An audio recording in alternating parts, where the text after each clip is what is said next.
And what she said is that it took her almost 60 years to realize that she is the solution to someone else's problem. Welcome to the Truly Amazing Life Show, where we get super real about the challenges and the beauty of what it means to live a truly amazing life. I'm your host, Aaron Kennard, and my guest today is New York Times bestselling author Steve Olsher. I had the pleasure of meeting Steve recently at an event called Awesomeness Fest, put on by the amazing visionary Vishen Lakhiani of Mind Valley, and I'm really looking forward to sharing our post-Awesomeness Fest discussion with you here today. I think you're going to find this call refreshing and fascinating because you're about to hear from someone who is in the limelight, whose passion and gift is to help others find their gifts, and yet who, even though he's living his passion, has had and continues to have many challenges of his own.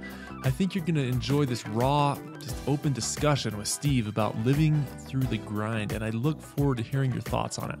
After the call, head over to trulyamazinglife.com/episode 16 for the show notes on this call and leave your comments for Steve and I over on the blog. We'd really love to hear from you. And for those of you new to this show, all you need to do to tap into the energy and support of the Truly Amazing Life community is head over to trulyamazinglife.com and jump on my daily email list. We've got a really energetic community of people that support each other in getting out of the grind and into a vibrant love for yourself and for your life. All right, let's jump into the discussion with Steve. Steve, thanks for being here. Super excited to have you on the call today. Yeah, man. Well, I'm super excited to be here with you. Well, let's just jump right into this.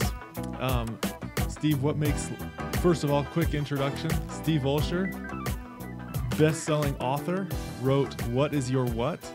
I'm truly honored to have you on the phone today to discuss that. And let's just tell us briefly about yourself, where you are, what your family's situation is, and then we'll jump into this call about what it means to live a truly amazing life.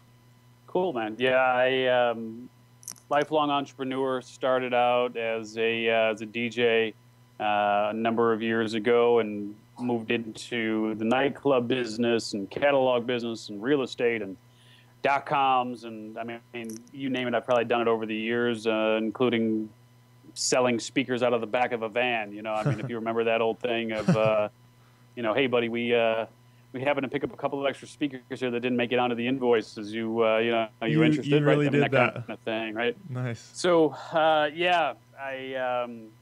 I'm not ashamed to admit that I've waited tables, pumped gas, and did whatever else needed to be done to make ends meet there. But for about the past 4 or 5 years now, I've really been focused on writing and speaking, and my work specifically centers on helping people discover, share, and monetize the one thing they were born to do. And that was the focus of the latest book, What Is Your What? Discover the One Amazing Thing You Were Born to Do, which was released by Wiley in 2013 and subsequently hit the New York Times bestseller list. That's awesome.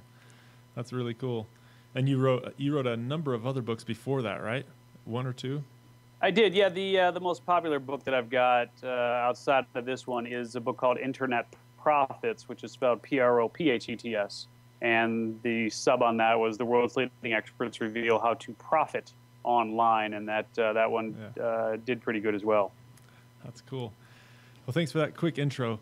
Let's jump into the topic of today's discussion, which is really what makes life truly amazing. So, Steve, let me just ask you, what is it that makes life truly amazing to you right now? Yeah, I got to be honest, and you and I have had the pleasure of chatting a little bit. So that that I have my days, man. I've come to the realization that I suffer from depression, man, and I've suffered really for decades, and it kind of comes and goes. And so for me, whether it stems from childhood or I don't know, but I'm not the most. I have my fun. I'm kind of a plateau kind of guy. Like, we hit the New York Times bestseller list, and you would think that would be cause for celebration, right? And people would be wanting to throw huge parties and this, that, and the other. And it was, suggested that we do that. And it's kind of like, okay, man, that's great. Now what's next? And so, it's interesting. I think when you grow up with a lot of chaos, you kind of become comfortable with things being a little more even keeled. And, it's a double-edged sword. And so for me, amazing is a relative term. Amazing for me is just having a good day where I feel good and where I have good positive interactions and where I feel a closeness and a kinship to my family, right? I mean, those really are amazing days. And because of the work that I do, where I'm able to help people really bring to the surface what it is that they're truly compelled to do, when I see them light up and figure out what that is, that to me is an amazing experience. I like it. I really appreciate your blunt honesty, because a lot of times people from the stage and people see people like yourself, figureheads, and people that are out there speaking out and teaching people how to really find their calling and passion as, wow, they've got it all. And while that may be true, that doesn't mean that they don't feel and go through the emotional ups and downs that everybody else goes through. So yeah, exactly. I mean, I've had the good fortune of meeting some pretty successful people, and I can tell you that when the camera's not on, they're pretty much just like me and you. They just have a different job, right? So. Yeah. I think that we have a tendency to kind of idolize those that we think are living the dream, and perhaps some of them are, in for all relative definitions. But at the same token, I do believe that that we put a little too much stock into others as opposed to really trying to just create our own definition of what this life needs to be and can be. That's very interesting. Well, when you said that, amazing, when you talked about that word amazing, and for you that it's just having a good day and feeling good and feeling, you mentioned something about connection to the people around you, I think. I would guess I would say, what else is there? I mean, for me, that's what it is for me too. Amazing is feeling good. Like for me, when I looked at times in the past when I wasn't really feeling like life was all that amazing, it was like it was mediocre or lackluster, or I was having a bad day, or I was frustrated a lot. And so I'd say it sounds like even now you experience days like that are truly amazing to you, that are filled with that sense of peace and happiness, even amidst feeling depression sometimes, or how is that? Yeah. I mean, because I'm able to still live beyond the waves that hit, right? I mean, so I think if I was down all of the time, then I'd probably need to be checked in somewhere. And, I mean, there have been plenty of moments where I felt like that might be the best course of action. Yeah. So, but reality is that, when a good day comes to pass, where there are just things that are enjoyable, and that to me is honestly about as good as it gets. That's interesting. So when you say it is that good day and the things are enjoyable, what is it about that day that makes it good? What is it about that day that makes it amazing? You alluded to this, like the thing that's the most fulfilling to you is really watching other people light up and find their passion in life. Yeah. It always is tied to some form of connectivity, whether it's a connection to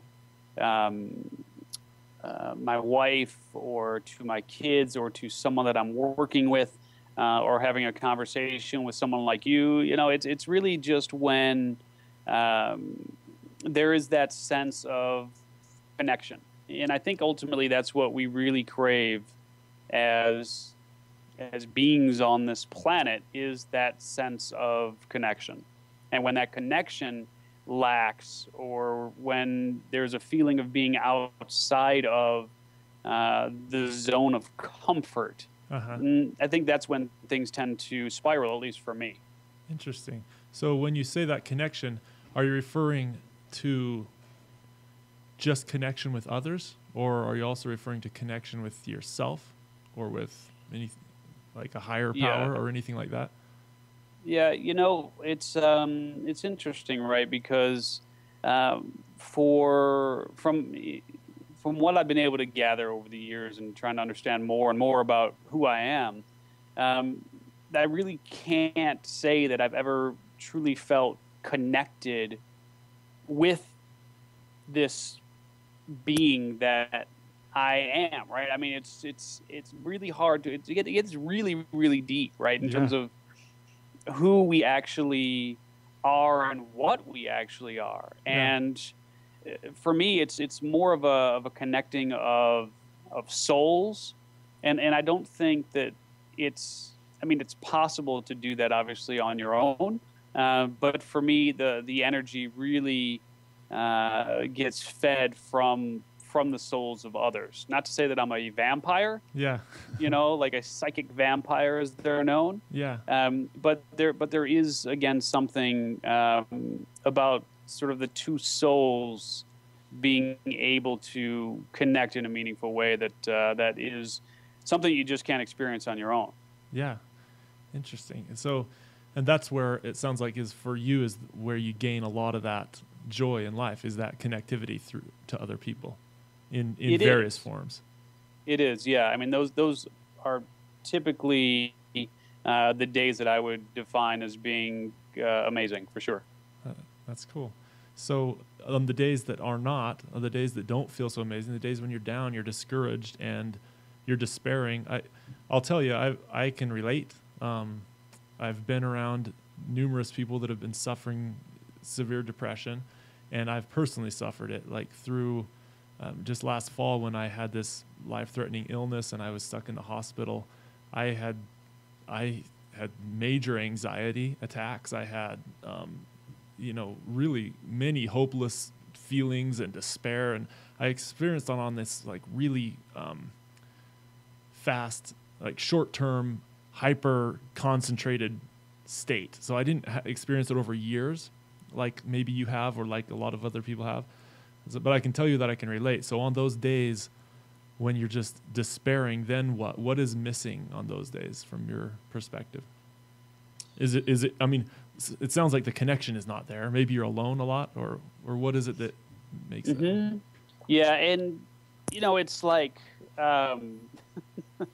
it's funny. So I've got a 10-year-old and a 7-year-old as of this recording, and so a lot of my references go back to SpongeBob. And so if you never watched SpongeBob, then you're missing out on that. But there's this one episode where I have a 9-year-old Patrick, and 7-year-old, by the way. So yeah. yeah, so you get it. Yep. So there's this one episode where SpongeBob is basically trying to help Patrick through his issues of never having won an award, and he's just really upset because he never won a trophy, and doesn't feel very successful. And Patrick and SpongeBob are just kind of at this point where they're going back and forth, and Patrick says to himself, at least I'm safe inside my mind, and it's just like this classic moment of Patrick kind of turning inward, or is that I don't know if it's SpongeBob or Patrick that says it, but it's just this line that always sticks with me, which is at least I'm safe inside my mind, and and of course at that moment he's not at all safe inside of his mind because he he's Patrick, right? And so he's a starfish, and if you haven't seen the show, you got to see the show. But it's just it's interesting that when I'm at my worst, it's usually because I'm not safe inside my mind. I mean, I think that's I think that's the best way to put it. Like you need to be outside. You need the other people to help pull you outside of your mind. Absolutely. I mean, it would become my own worst enemy in that moment. Yeah. Well, you're not alone. That is so common. I mean, whether you have a diagnosable case of depression, everybody has a different range of that particular feeling. Like I feel that. I feel unsafe in my own mind. I know I have a great love for life. I really love it. I really enjoy it. And I also find a lot of my joy in helping other people enjoy life and that connectivity. But I do find a lot of joy on my own as well. And with connecting to myself, it's a big part of my life. So I was curious to hear your feedback on that. I like to ask that question, but what I was getting at was, I still, even just last week, had this time where it was this battle of my own mind, this control will. I mean, we're all growing through these things. It's not like we get to this place where we find out that life is amazing and it's smooth sailing for any of us beyond that. Yeah. So I quite frankly just think it's refreshing to hear and to talk about. Not that I am glad that you have suffered with negativity because I'm not, but it's from that standpoint. But I think it's just great that you're open to talking about it in public like this and not hiding from it. Yeah, and I got to tell you, I mean, the best way that I can kind of summarize things is that, life for me has always been a grind. It's never, I'm not saying that I've ever missed a meal. I'm not saying that I haven't had the things that I need sustenance-wise to survive. And for those that have suffered without a roof over their head or food to eat, or clothes on their back, etc. To me, it's like, I'm sure they're sitting there going, "Boo-hoo, Steve." I mean, really, what on earth do you have to really be depressed about? But there are certain things that I know those with very few material possessions and very little material wealth, and are among the happiest people that I've ever met. Yeah. And I have never been able to come to that sense of peace and attain that sense of peace where it doesn't feel like a grind. And, perhaps that's the entrepreneurial spirit of having to go at it alone and feeling compelled to go at it alone and build everything. Uh-huh.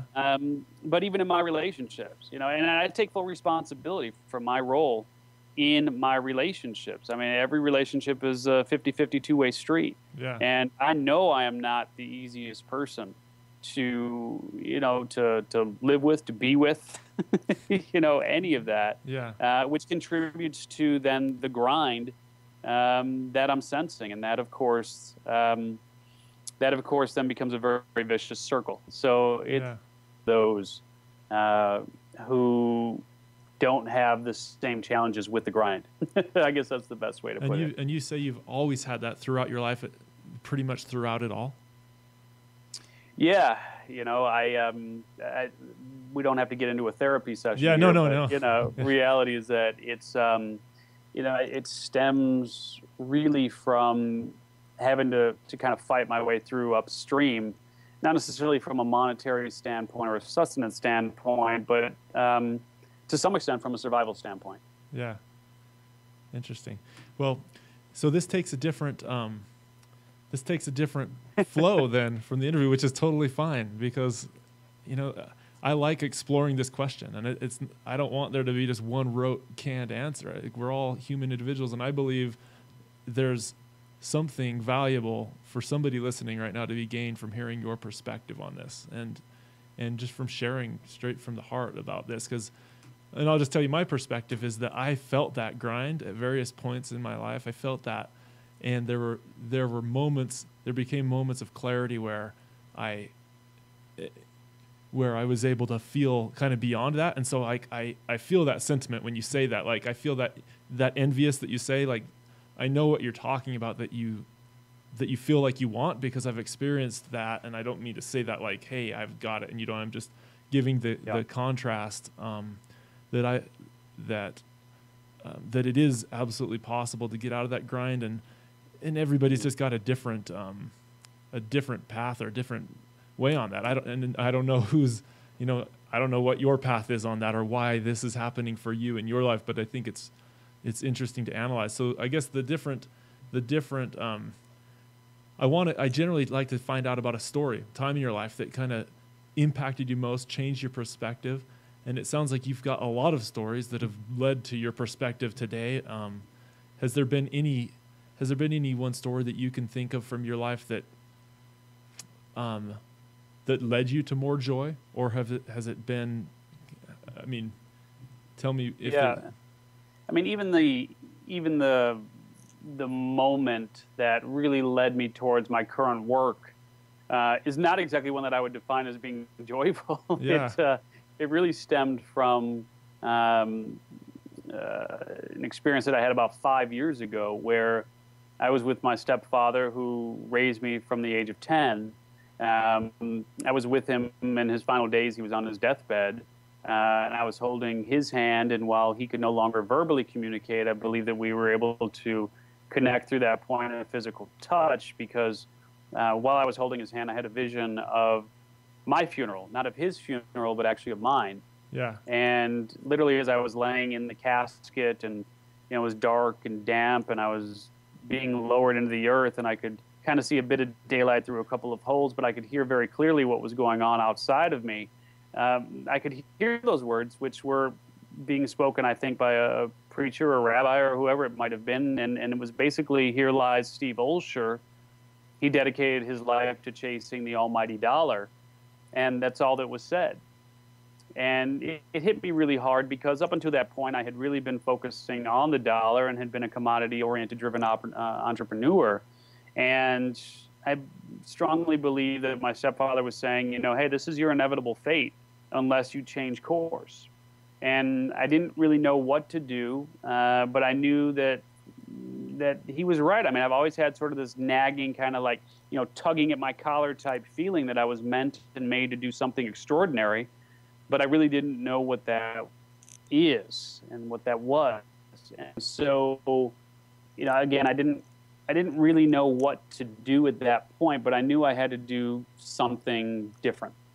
And so that's when I really began putting pen to paper to share some of the tips and tools and strategies and shortcuts that had worked well for me in my life, in the hopes of potentially helping others. And, my life is definitely not perfect by any stretch of the imagination, but I think without some of those strategies, Lord only knows where I would be in this moment. And so I know that a lot of that I was writing and eventually began to teach works. Yeah. And it's a very powerful system that, can help people deal with life as it happens. And as I kept writing and kept working and kept teaching, that's when I began developing this framework for helping people discover what it is that they're truly compelled to do.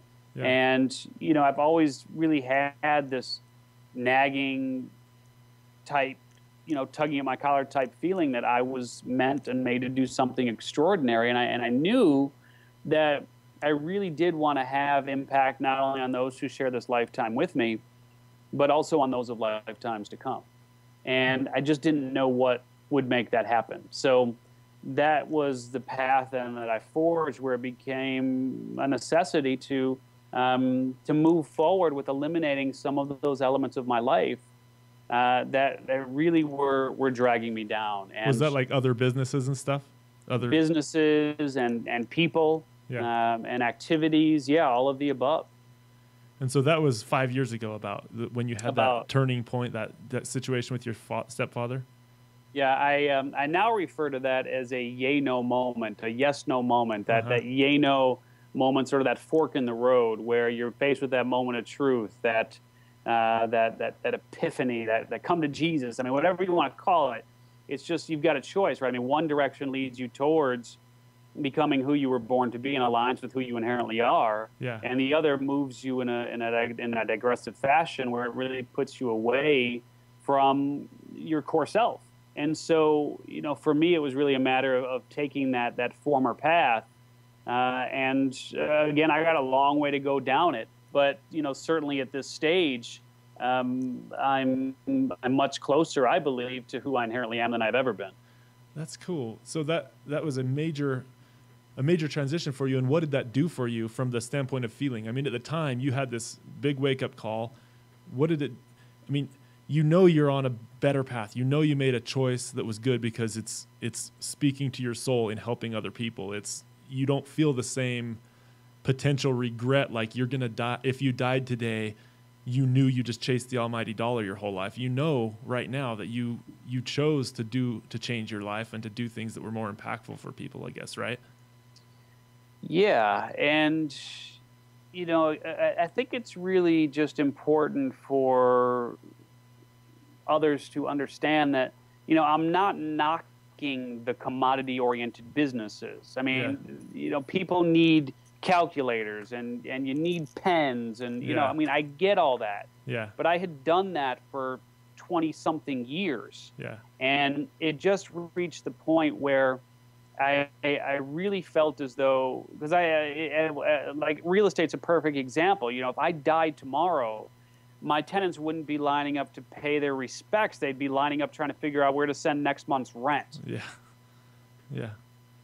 And so what that was, I mean, so what is it? Explain what it is then that made you feel so called and so passionate to switch gears, to change. Yeah, I mean, again, it was that vision, and it was getting out of denial, right? Because I think that so many of us spend a lifetime in denial about who we really are and how we're wired to excel. And that denial takes multiple forms. I mean, it can be excuses like, I don't have the time, I don't have the money, I don't have the knowledge, people won't approve, how am I going to start over, et cetera, et cetera.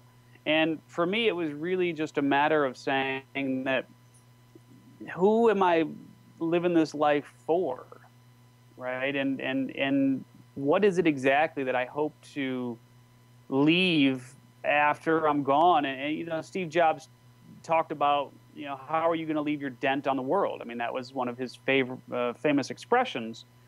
And that's really what it boiled down to for me is, the real estate was great and provides people with a nice place to live. And, the commodity products that I was selling, are great and needed. But again, I believe that those paths were really based on following the whims and agendas of others. And as we shift towards what I now call the empowerment economy, I think it's more important than it's ever been for us to be very, very clear on the natural, unique, singular talents that we bring to the table and how we become the solution to someone else's problem. That's cool. That's really cool. So what is, I mean, you talk about, obviously in the book, your book title is What is Your What? What, for you, what is your what then? Yeah, it's a really good question. And I'm not egotistical enough to sit here and say that I've completely honed in on it. I know that I very much enjoy helping people discover what theirs is.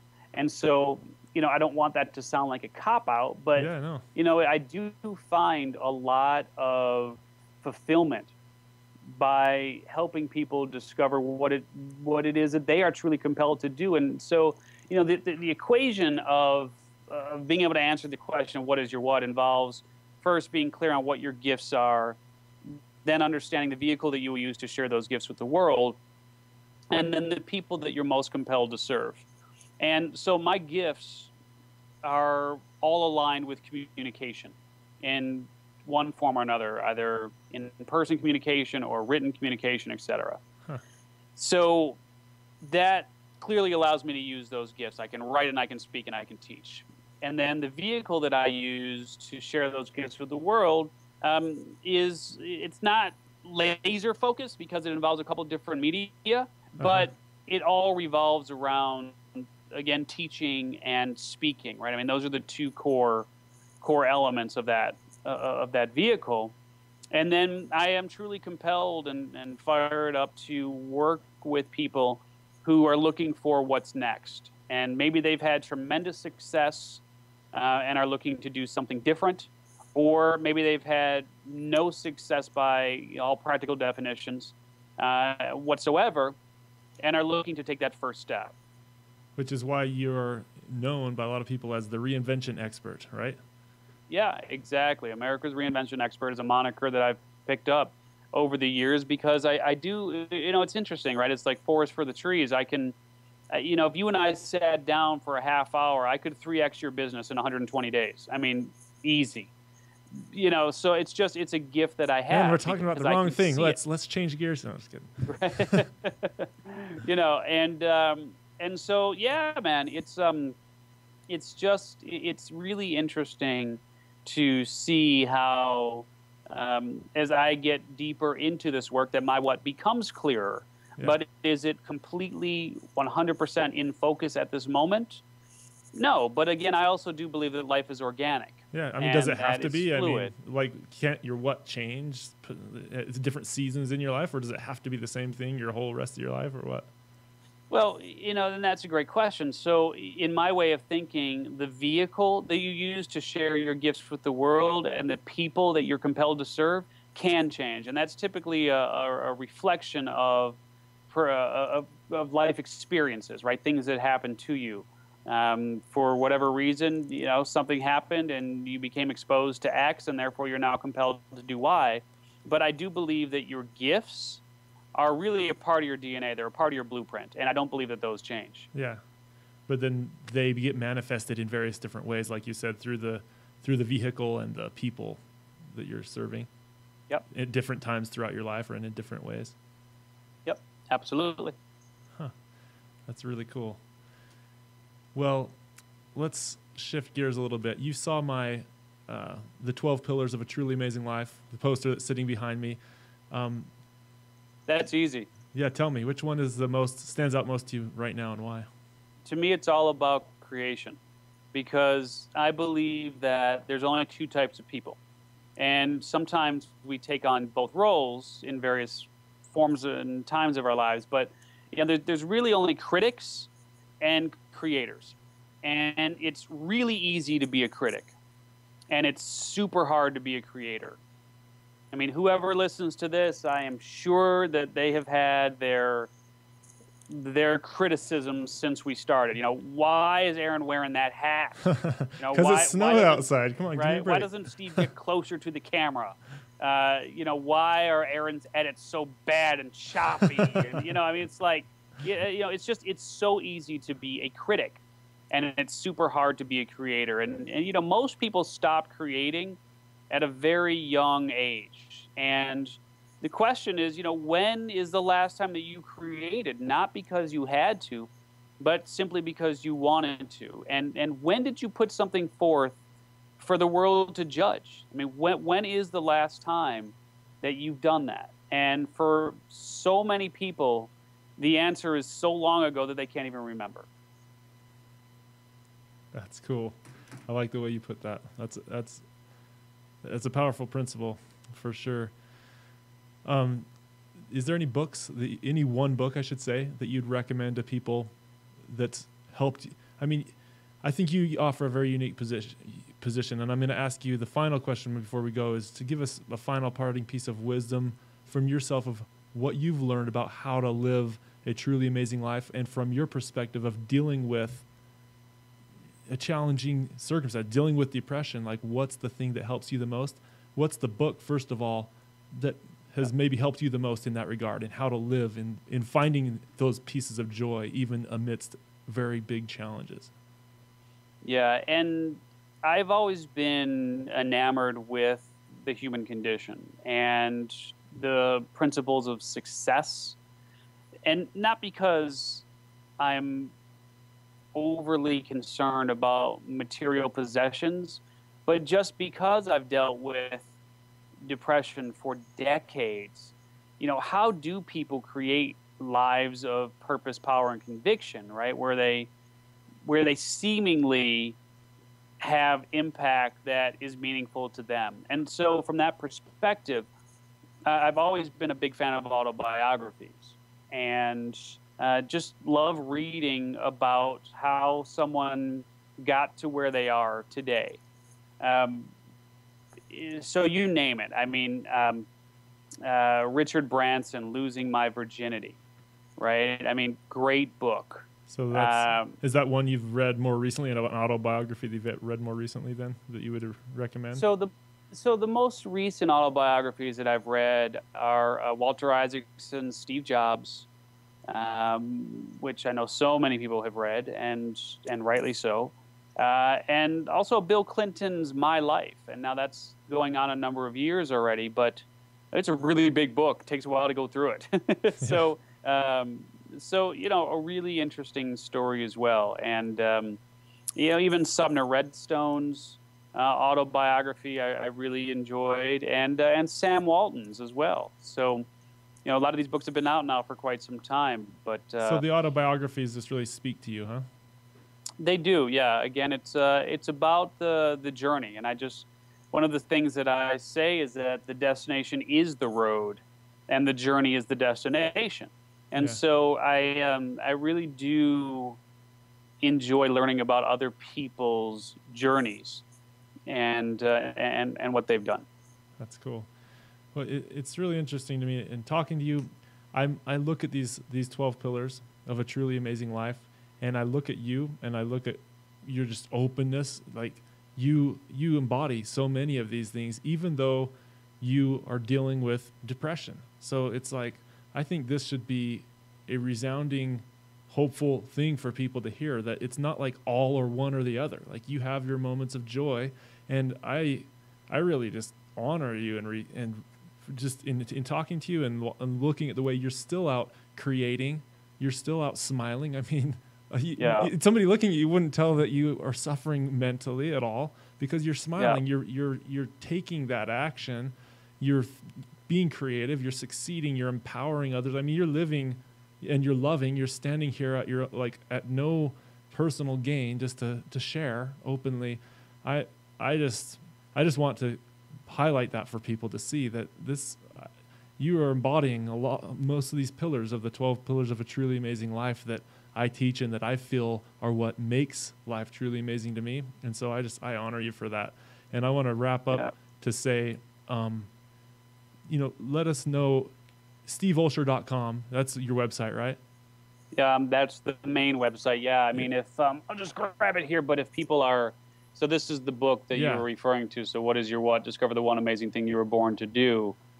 So if anyone is interested in the book, you can go to whatisyourwhat.com and then put a /free, and you can grab a free copy, of that book.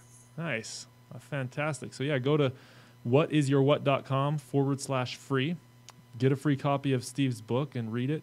And yeah, again, I really appreciate you coming on the line, Steve. It's been cool to talk from this perspective. Can you leave us with one more, just a final parting piece of wisdom, the thing that helps you most to really find joy despite the challenges you face? It's a great question. The thing that really helps me push through is a quote that I can't even take credit for. It came from Andrea Robinson, who's one of my coaching students in my program, The Circle of 10. And what she said is that it took her almost 60 years to realize that she is the solution to someone else's problem.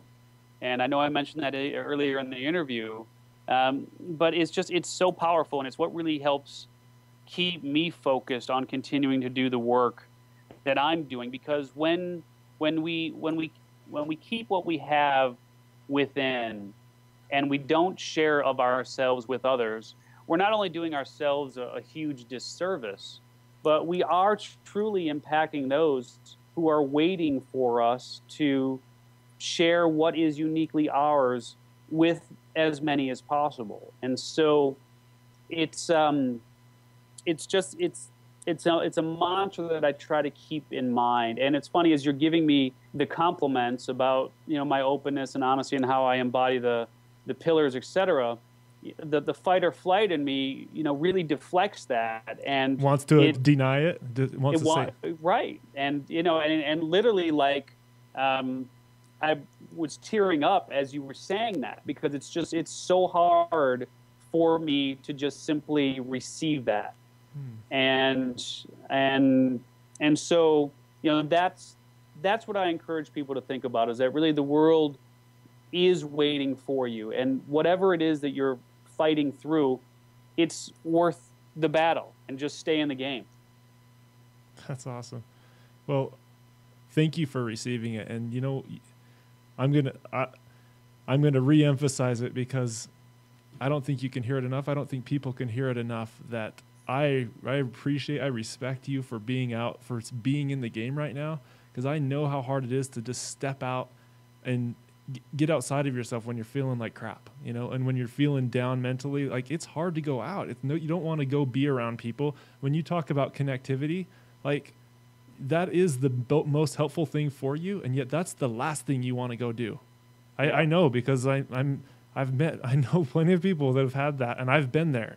You don't want to talk to people, and so for you to be here talking to me, I think it's awesome, man. And I'm here to talk anytime you ever want to, and I appreciate it. I applaud you seriously for getting out and just receive it, man. You deserve it, and I love the fact that you're out living the pillars despite the challenge. It's a fantastic example to people. So thank you so much for being here. Yeah, and thank you for doing what you're doing, and you continue to share your gifts, man. So absolutely, thank you for having me on.